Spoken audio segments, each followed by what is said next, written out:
زما دا شیخان قمقل ملایان چې دا سهار وختي په لوډ فکرو کې تقریرونه کوي دا مې بدي شي. زه هم دې د دین د حقیقت ته دا ځناور نه دی ښه تا ته چې څوک ناست دی هغوی ته واز کوه که نه په لوډ فکر کې څه حاجت دی.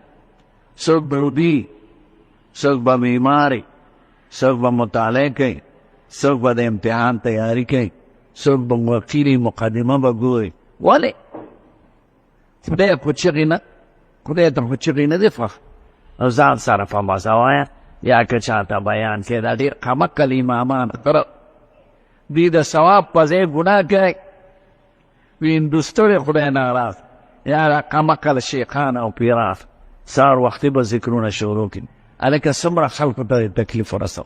یا دا د مړو اعلانات دا هم د تکلیف سبب دی. څه لوی په لوډ فکر کې خیش کو کې سړی مړ دی چې دلته په تاکان کې اعلانات کوي. دا قمقل امامان